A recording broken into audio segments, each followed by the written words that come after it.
MATLAB आओ करके सीखें कि इस हिंदी ट्यूटोरियल सीरीज में आपका स्वागत है। मैं हूं डॉक्टर सौरमणि त्रिपाठी और आप देख रहे हैं डबल लेक्चर्स। आज के टॉपिक में हम बात करेंगे relational comparison and logical operators. इस ट्यूटोरियल के माध्यम से हम मैट्रिसेस का रिलेशनल कंपैरिजन करना सीखेंगे। तो चलिए इसके लिए दो मैट्रिसेस के रिलेशनल कंपैरिजन का उदाहरण लेते हैं। मान लीजिए पहली मैट्रिक्स हमने लिया A is equal to 3 4 0 semicolon 8 6 5। दूसरी मैट्रिक्स हमने B कंसीडर किया, B is equal to 0 9 3 semicolon 2 6 1। तो A और B हमारे पास दो मैट्रिसेस अवेलेबल हैं और इनके बीच में हम रिलेशनल कंपैरिजन परफॉर्म करेंगे। मान लीजिए सबसे पहले हमको ये पता लगाना है कि A में ऐसे कौन कौन से एलिमेंट हैं जो B के करस्पॉन्डिंग एलिमेंट से छोटे हैं। तो उसके लिए हम लिखेंगे A less than B present. आप यहां देख सकते हैं कि आपको एक 2x3 का लॉजिकल एरे जनरेट होकर मिल गया है। अगर आप A और B के करस्पॉन्डिंग एलिमेंट्स को कंपैरिजन करें तो आप आसानी से देख सकते हैं कि 3 0 से छोटा नहीं है, इसलिए यहां पर लॉजिकल एरे में जो वैल्यू मिल रही है आपको 0 मिल रही है। 4 9 से छोटा है, यानी A लेस देन B की कंडीशन सेटिस्फाई हो रही है, इसलिए लॉजिकल एरे में आपको जो वैल्यू मिल रही है वो मिल रही है 1। इसी तरीके से 0 3 से छोटा है, तो फिर लॉजिकल एरे में आपको जो वैल्यू मिलेगी वो मिलेगी 1। 8 2 से छोटा नहीं है, इसलिए वैल्यू है 0। 6 6 के बराबर है, छोटा नहीं है। और जो हमने रिलेशनल कंपैरिजन के लिए स्टेटमेंट लिखा है वो लिखा है A is less then B, यानी A का वो एलिमेंट B के एलिमेंट से छोटा होना चाहिए। क्योंकि ये दोनों एलिमेंट आपस में बराबर हैं, इसलिए यहां पर लॉजिकल एरे में जो वैल्यू मिल रही है वो मिल रही है 0। और इसी तरीके से 5 1 से छोटा नहीं है, इसलिए जो लॉजिकल एरे में वैल्यू है वो है 0। अब अगर आपको ये देखना है कि A में कौन कौन से एलिमेंट्स हैं जो B के करस्पॉन्डिंग एलिमेंट से या तो छोटे हैं या उसके बराबर हैं, तो उसके लिए हम स्टेटमेंट लिखेंगे A is less than or equal to B present. अब आप यहां देख सकते हैं कि A का एलिमेंट 4 9 से छोटा है, इसलिए लॉजिकल एरे में 1 मिल रहा है।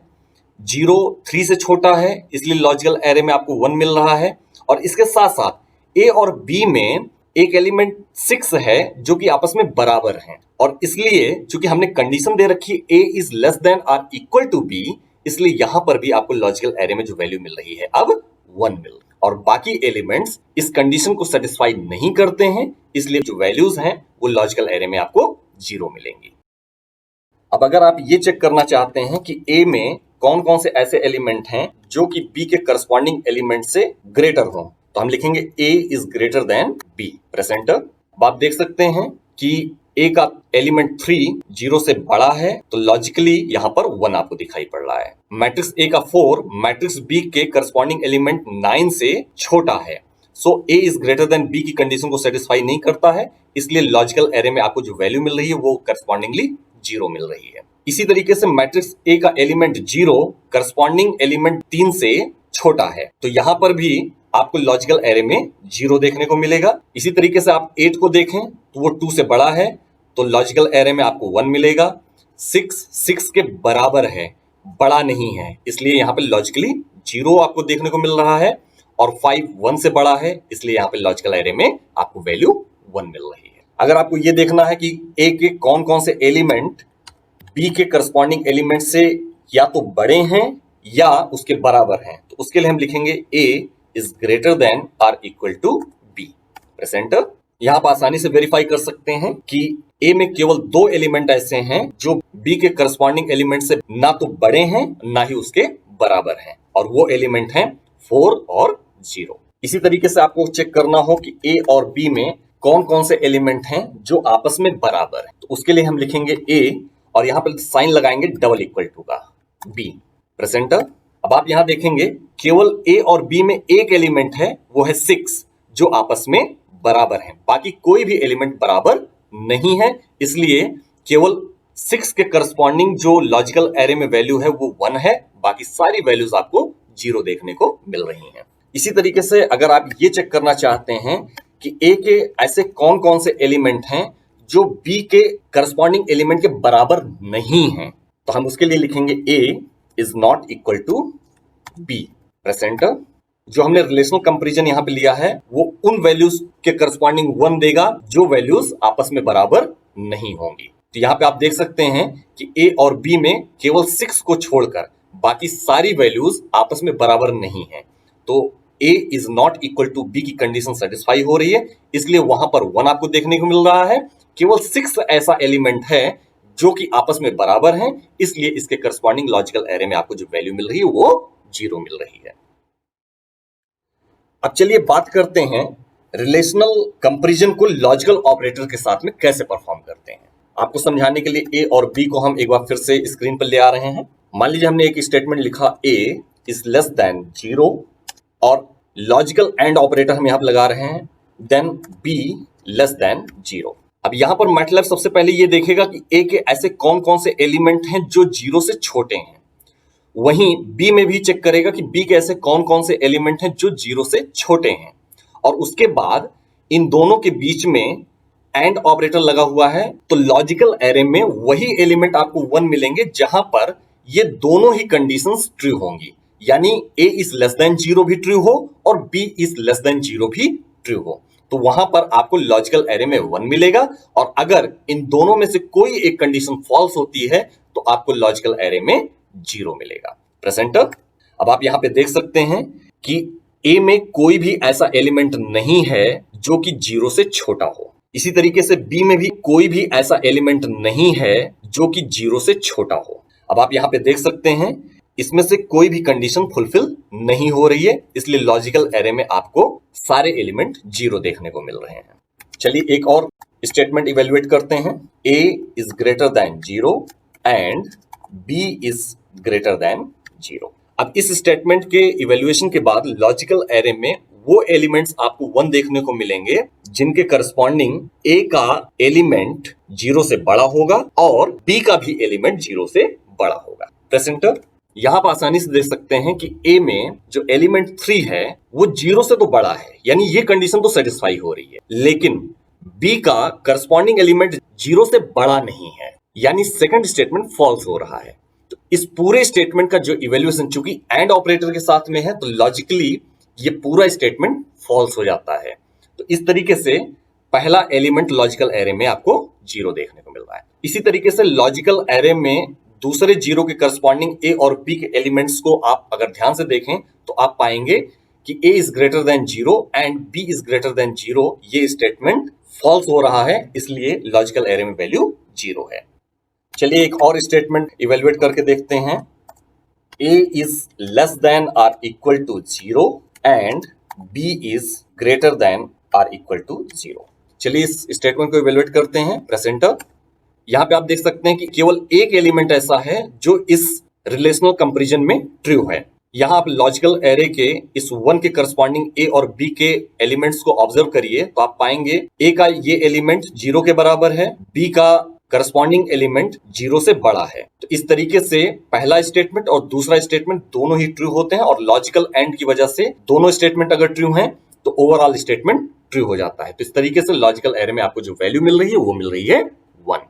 इसी तरीके से चलिए कुछ स्टेटमेंट्स हम इवेल्युएट करते हैं और ऑपरेटर के साथ में। मान लीजिए हमने लिखा A is less than or equal to 0 और B is less than or equal to 0। अब यहां ध्यान देने वाली बात यह है कि अगर a is less than or equal to 0 या b is less than or equal to 0 में से कोई भी एक स्टेटमेंट अगर ट्रू हो जाएगा तो ओवरऑल स्टेटमेंट ट्रू माना जाएगा। प्रेसेंटर। चलिए पहला स्टेटमेंट इवेल्युएट करते हैं। 3 आपका 0 से ना तो छोटा है ना तो उसके बराबर है, लेकिन B का जो पहला एलिमेंट है वो 0 के बराबर है, यानी सेकंड स्टेटमेंट यहाँ पे ट्रू हो रहा है, पहला स्टेटमेंट फॉल्स है। बावजूद इसके चूंकि और ऑपरेटर है या तो ये या तो ये, तो इस तरीके से ओवरऑल स्टेटमेंट आपका ट्रू होगा, और यहाँ पर जो आंसर में लॉजिकल एरे आपको मिल रही है उसका पहला एलिमेंट आपको 1 देखने को मिल रहा है। इसी तरीके से आप बाकी एलिमेंट्स के करस्पॉन्डिंग इस स्टेटमेंट का इवेल्युएशन चेक कर सकते हैं। चलिए एक और एग्जांपल और ऑपरेटर के साथ में कंसीडर कर लेते हैं। A is not equal to 0 और b इज इक्वल टू 0। अब a और b के जो भी एलिमेंट इन दोनों स्टेटमेंट में से किसी एक स्टेटमेंट को सेटिस्फाई कर देंगे, उसके करस्पॉन्डिंग लॉजिकल एरे में वैल्यू आपको 1 मिलेगी, अदरवाइज 0 मिलेगी। प्रेजेंटर, अब आप देख सकते हैं कि केवल एक एलिमेंट ऐसा है जो इस रिलेशनल कंपैरिजन को सेटिस्फाई नहीं कर रहा है। यानी अगर आप यहाँ पे देखें तो पहला statement a is not equal to 0, लेकिन a में ये एलिमेंट आपका 0 है, यानी पहला स्टेटमेंट तो आपका ट्रू नहीं है। इसी तरीके से दूसरा स्टेटमेंट है b इज इक्वल टू 0। यहाँ पे आप देखें तो b की वैल्यू 3 है जो कि 0 के बराबर नहीं है। तो इस तरीके से दूसरा स्टेटमेंट भी आपका फॉल्स हो गया।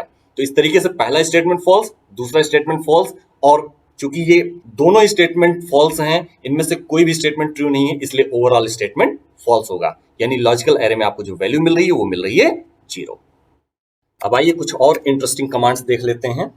चलिए अब देखते हैं कि लॉजिकल कंडीशंस को लगाते हुए मैट्रिक्स एलिमेंट को कैसे डिटरमाइन किया जाता है। हम ए मैट्रिक्स को फिर से लिख ले रहे हैं ताकि आपको समझने में आसानी हो। मान लीजिए हमने एक स्टेटमेंट लिखा ए इज लेस देन 5। इस स्टेटमेंट का मतलब हुआ कि हमको ए के वो एलिमेंट्स डिटरमाइन करने हैं जो कि 5 से छोटे हैं।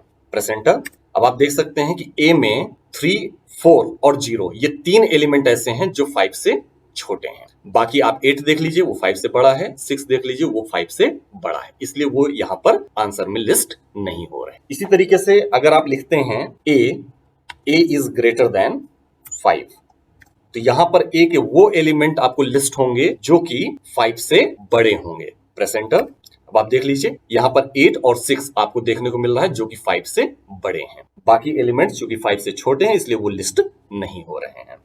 इसी तरीके से अगर आपको सिमिलर साइज की दो मैट्रिसेस आपके पास हैं, यहाँ पे आप देख सकते हैं ए और बी दोनों ही 2x3 की मैट्रिसेस हैं, तो आप ए पर लॉजिकल ऑपरेटर्स के साथ में बी के करस्पॉन्डिंग एलिमेंट्स को डिटरमाइन कर सकते हैं। जैसे हमने लिखा b a is greater then 5, तो इसका मतलब ये हुआ कि b के वो एलिमेंट यहां पर लिस्ट होंगे जिनके करस्पॉन्डिंग a के एलिमेंट्स 5 से बड़े हैं।